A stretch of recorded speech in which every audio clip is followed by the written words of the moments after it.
Nah, sekarang kita bahas untuk penguraian vektornya.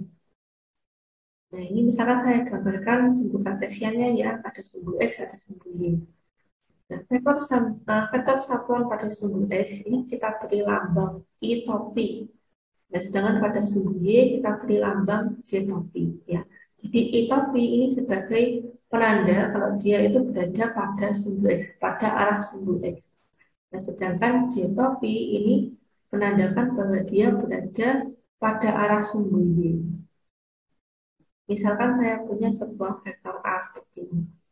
Ya, dia berada pada sudut theta terhadap sumbu X. Ya, jadi kalau mengukur sudut, biasanya kita ukur dari sumbu X yang positif, sumbu X yang arahnya ke kanan seperti ini.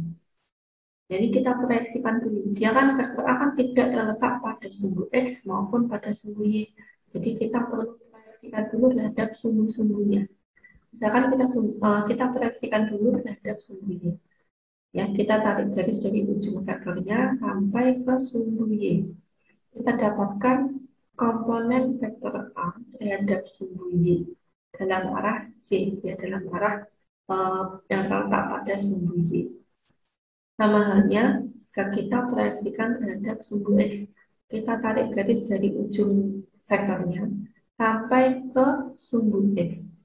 Ya, kita peroleh komponen vektor A pada sumbu X dalam arah I atau dalam arah sumbu X.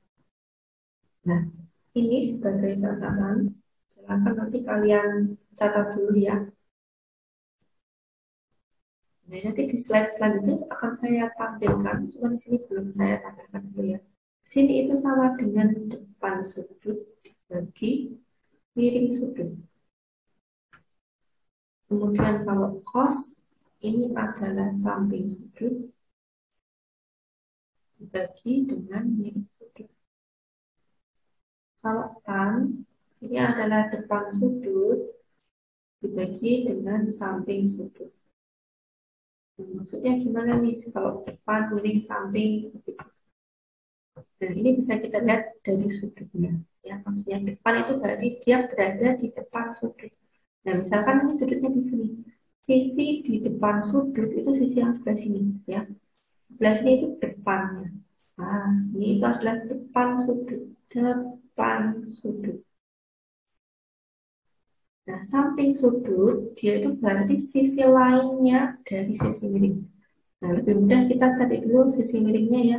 Sisi miring itu sisi yang ini, ya. Ini kan tegak lurus. Berarti miringnya yang ini. Nah, ini adalah miringnya segitiga. Ups. Miring.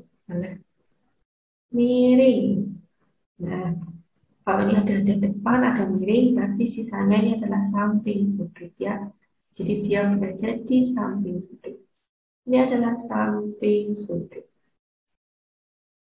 Nah, misalkan kita mau mencari nilai cos theta, ya, kita pakainya cos. Cos itu adalah samping dibagi miring. Nah, kita lihat samping sudutnya. Sudutnya di sini. Sampingnya adalah AX. Ya. AX sampingnya adalah AX. Kemudian dibagi miring. Miringnya ini adalah A. Oh, berarti cos theta itu sama dengan AX dibagi A. Nah, atau kalau kita kali silang, kita peroleh AX sama dengan A cos theta. Sama halnya jika kita mau mencari sin theta. Ya, coba ini saya hapus dulu. Ini saya hapus ya. Kita mau mencari sin theta. Ini kalau kalian perhatikan, garis yang di sini itu sama dengan garis yang di sini. Ya, garis yang sini itu kan AY. Sini juga AY. Nah, sin itu sama dengan depan dibagi miring. Berarti depannya sudut dibagi dengan miringnya segitiga. AY dibagi dengan A. Yang jadi sin theta itu sama dengan AY dibagi A. Kalau dikali silang, kita peroleh AY sama dengan A sin theta. Dan vektor A ini dapat dinyatakan dalam koordinat kartesius maupun dalam vektor satuan. Kalau dia menyatakannya dalam koordinat kartesius, berarti sama aja dengan kita menotasikan sebuah titik, ya, posisi titik. Jadi ada dalam arah X dan dalam arah Y. Nah, AX, jadi kalau misalnya vektor A ya, berarti vektor A itu sama dengan AX dan AY. Jadi dalam kurung AX, AY. Dan kalau dalam vektor satuan, kita tuliskan komponen vektornya beserta arahnya. Jadi kalau AX itu berarti AXI, kemudian ini ditambah dengan AYJ. Jadi komponen vektor dan arahnya. Nah, kalau pada vektor yang 3 dimensi, berarti vektor A itu sama dengan AX, AY, dan AZ. Ya, 3 dimensi itu berarti ketambahan sumbu Z. Nah, vektor satuan pada sumbu Z itu dinotasikan dengan K topi. Ya, kalau X itu dia I topi, Y, J topi. Kalau Z dia itu K topi. Nah, ini sekarang penguraian vektor 2 dimensi. Ya, ini tadi saya tulis ulang lagi. Nah, untuk besar vektornya ini dapat kita peroleh dengan mengakarkan penjumlahan kuadrat dari komponen-komponennya. Ini kan vektor A dia punya dua komponen ya, ada AX dan ada AY. Dan AX dan AY ini dikuadratkan, kemudian dijumlah lalu diakarkan. Akan ketemu besar vektornya. Ini asalnya dari mana, Miss? Asalnya dari Pythagoras. Ya. Jadi kalau kalian ingat Pythagoras, sisi miring kuadrat sama dengan penjumlahan kuadrat dari sisi tegaknya. Nah, kemudian untuk arah vektornya itu sama dengan tetanya. Ya, jadi sudut ini sebagai penanda arah vektornya. Nah, sudut ini dapat diperoleh dengan inverse tangan dari AY per AX. Ya, kalau kalian mau membacakan pangkat negatif 1 dari AY per AX juga boleh. Jadi beberapa buku ada juga yang menuliskannya seperti ini. Arcus tangan, cetan, ya, cetan dari AY per AX. Ini juga boleh. Nah, sekarang ini ada beberapa hal yang harus diingat kaitannya dengan sudut-sudut istimewa ya, trigonometri untuk sudut-sudut istimewa. Ini yang tadi saya sampaikan di slide sebelumnya ya, untuk sin, cos, dan tan. Nah, sin tadi itu kan depan dibagi miring ya. Sin depan bagi miring, sama ya. Cos juga samping bagi miring, tan itu depan bagi samping. Nah, kalau misalnya kita menghafalkan itu seperti ini.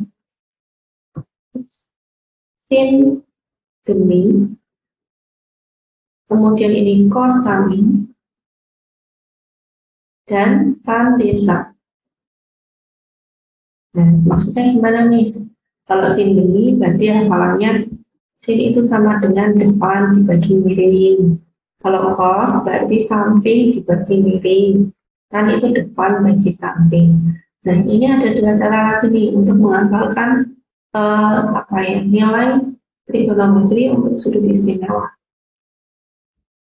Asalnya itu dari segitiga istimewa. Kalau kalian ingat segitiga itu kan jumlah sudutnya adalah 180 derajat. Nah, segitiga istimewa yang dapat digunakan pada trigonometri itu biasanya segitiga siku-siku. Jadi salah satu sudutnya itu 90 ya.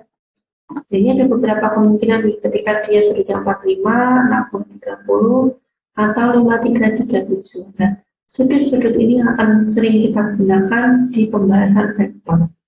Ya. Nanti silahkan kalau misalnya kalian mau menghafalkan segitiga atau kalian mau menghafalkan tabel ini aja. Ya, boleh mau menghafalkan segitiganya saja atau tabelnya saja. Contoh kalau misalnya menghafalkan segitiganya. Misalkan ingin mencari nilai dari sin 30 gitu ya. Sin 30 itu berapa, Miss? Nah, kita lihat segitiganya yang ada segitiga 30 kan ini. Sin itu adalah depan dibagi miring. Sudutnya di sini, berarti sisi depannya ini ya, satu ya. Sisi depan dibagi miring. Miringnya adalah 2, oh berarti sin 30 itu setengah. Nah, cocokkan di tabel. Oh, sin 30 dia nilainya setengah. Nah, gitu. Sekarang penguraian vektor 2 dimensi. Contoh soal. Seorang siswa berlari 300 meter ke timur, kemudian 400 meter ke utara. Nyatakan vektor perpindahan siswa tersebut dengan gambar dan koordinat kartesius. Salah satu kita coba dengan gambar ya. Nah, ini kita gambarkan di arahnya ke timur, kemudian ke utara 400 ya, ke timurnya 300. Kita tarik vektor resultannya dari pangkal vektor yang pertama sampai ke ujung vektor yang kedua. Nah, kalau kalian lihat ini kan membentuk segitiga siku-siku. Tinggal kita gunakan saja Pythagorasnya. Kita peroleh nilai vektor perpindahannya itu sama dengan 300 kuadrat ditambah 400 kuadrat di akar braket. Nanti akan ketemu hasilnya 500. Cara yang kedua ini dengan koordinat kartesius. Ya, kita gambarkan koordinat kartesiusnya seperti ini. Kita gambarkan 300 meter ke timur, ya 300 meter ke timur dan 400 meter ke utara. Nah, kita punya dua vektor ini. Ini kita gambarkan dulu proyeksinya ya. Ya, sehingga dia saling membentuk apa ya, bangun segi 4 gitu. Dan untuk vektor resultannya itu dapat kita tarik dari pangkal kedua vektor sampai ke perpotongan proyeksi kedua vektor ini. Ya, jadi seperti ini. Caranya bagaimana nih? Nah, ini ingat lagi, besar vektor itu sama dengan akar dari kuadrat, penjumlahan kuadrat komponen-komponennya. Nah, berarti kalau R itu sama dengan 300I plus 400J, ya 300 dalam arah X dan 400 dalam arah Y, berarti tinggal dimasukkan aja nih. Akar dari 300 kuadrat ditambah 400 kuadrat ketemunya 500 meter.